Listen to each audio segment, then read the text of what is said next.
Man, there are people who, when they invite you to Bohemian Grove, go to Bohemian Grove.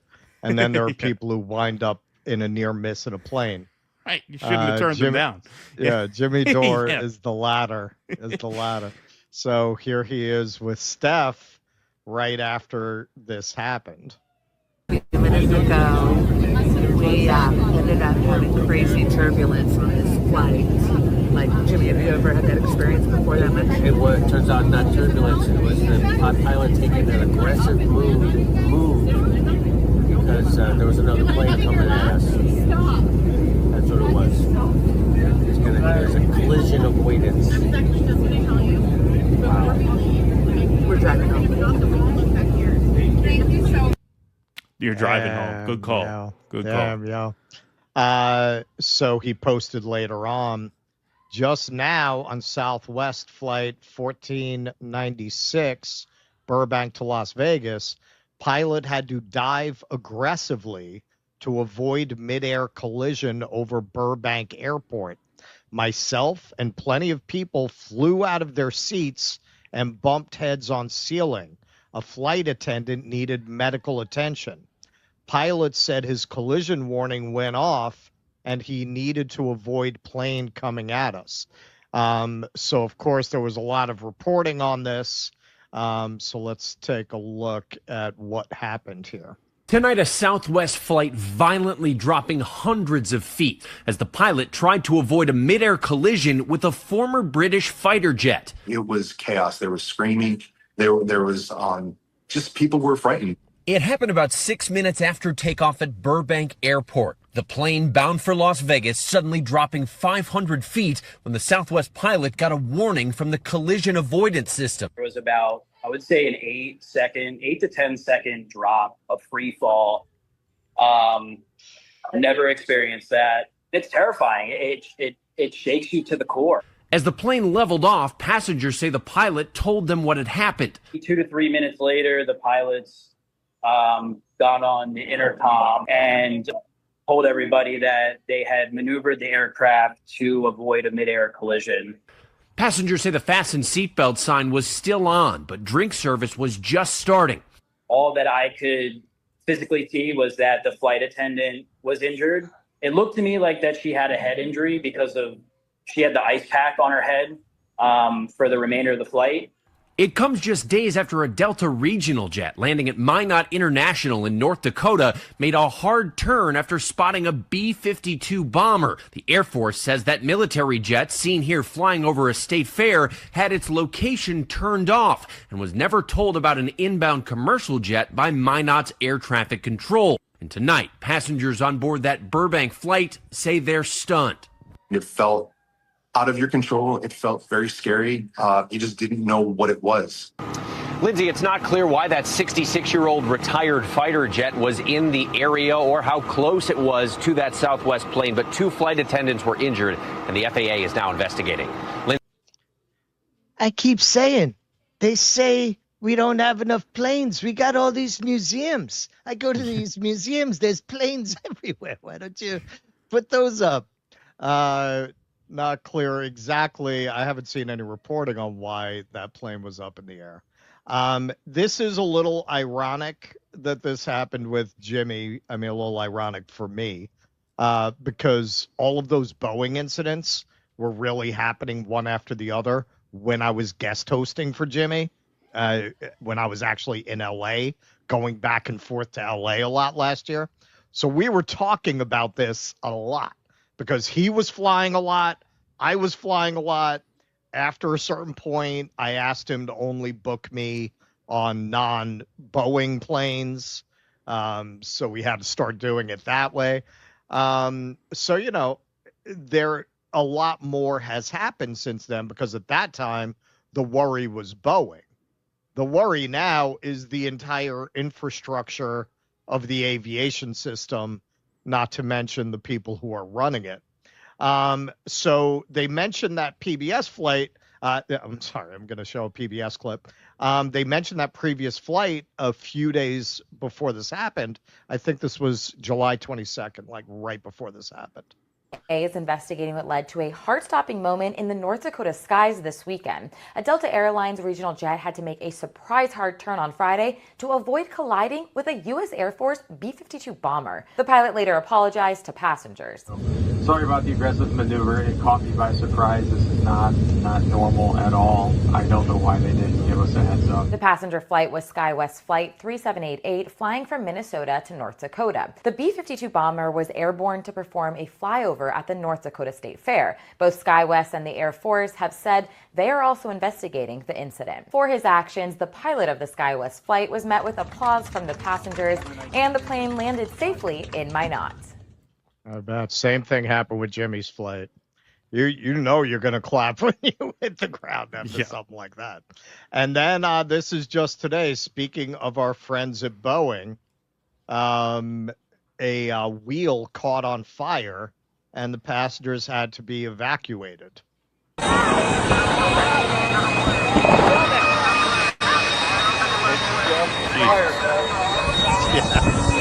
Can you imagine? Good Lord.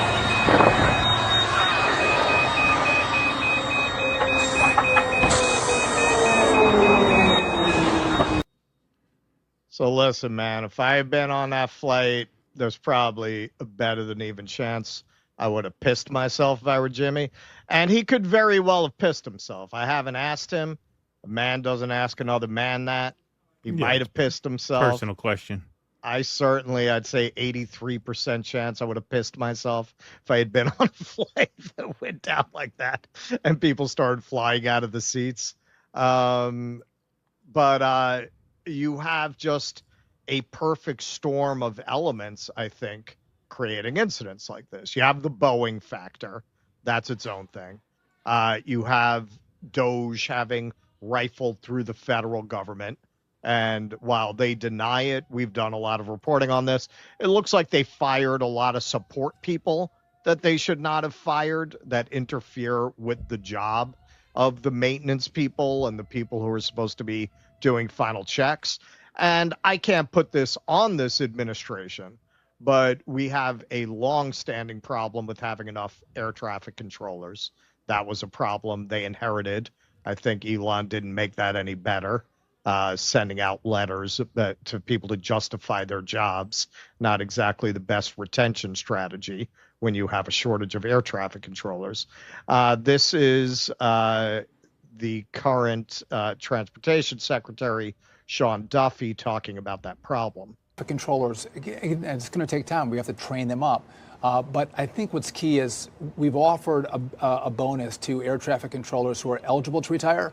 We're going to pay them 20% bonus on their salary to stay longer, don't retire. And so as we bring more air traffic controllers in and keep the older experienced controllers, we're going to be able to make up that difference. But it does take time. It's going to take us months, if not years, to make up the difference. This is, they call that the WGNM initiative, white guys named Mike. That's mostly who they're finding is taking the bonus to not retire. But in the big, beautiful bill, there was a $12.5 billion set aside for overhaul of the air traffic control system, which is terrifying. I mean, I think a lot of people did not really know how bad it is until Newark Airport kept getting shut down. Even though we've covered this a lot, that was really what made us look into, because there wasn't a lot of reporting on it, how bad the infrastructure is. You're talking floppy disks. You're talking just completely antiquated systems. You're talking some airports where they still use binoculars to check on things. Just absolutely insane. So that is one possibly good thing in the big, beautiful bill. I'm sure if I know America, I'm sure 12.5 billion, if you dig into it, is a drop in the bucket to what we need. But the real question, if you're a member of the flying public now, is, well, I got to fly now, not in like 5 years when they have a functioning 21st century air traffic control system that's properly staffed. Now, can you blame any individual incident on specific things like this? Not necessarily, but when you look at every single week almost, it seems like there's some kind of near miss like this. clearly this combination of all these elements of poor infrastructure, understaffing, Boeing is making it very very risky to fly these days. Like I was gonna take a train to St. Louis till I found out it was gonna take 30 hours. I'm gonna chance it, but yeah, it's another reason to get out of this country. Yeah, if you like to travel, you might not want to travel in the United States.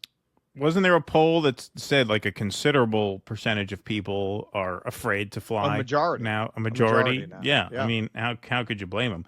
So yeah, I mean, over a 400-foot drop, that is a massive drop. That's a massive drop. Like home plate to center field in a Major League Baseball stadium is about 400 feet. So you put that on a vertical plane and imagine just nosediving 400 feet. That is a long ways. That's not a minor maneuver. That is really scary stuff. And dude, it's scary. Dangerous. Turbulence is scary. Yeah, exactly. I mean, it's very dangerous too. I mean, thank God there doesn't seem to be severe life-threatening injuries, because maybe as a function of the seatbelt light still being on.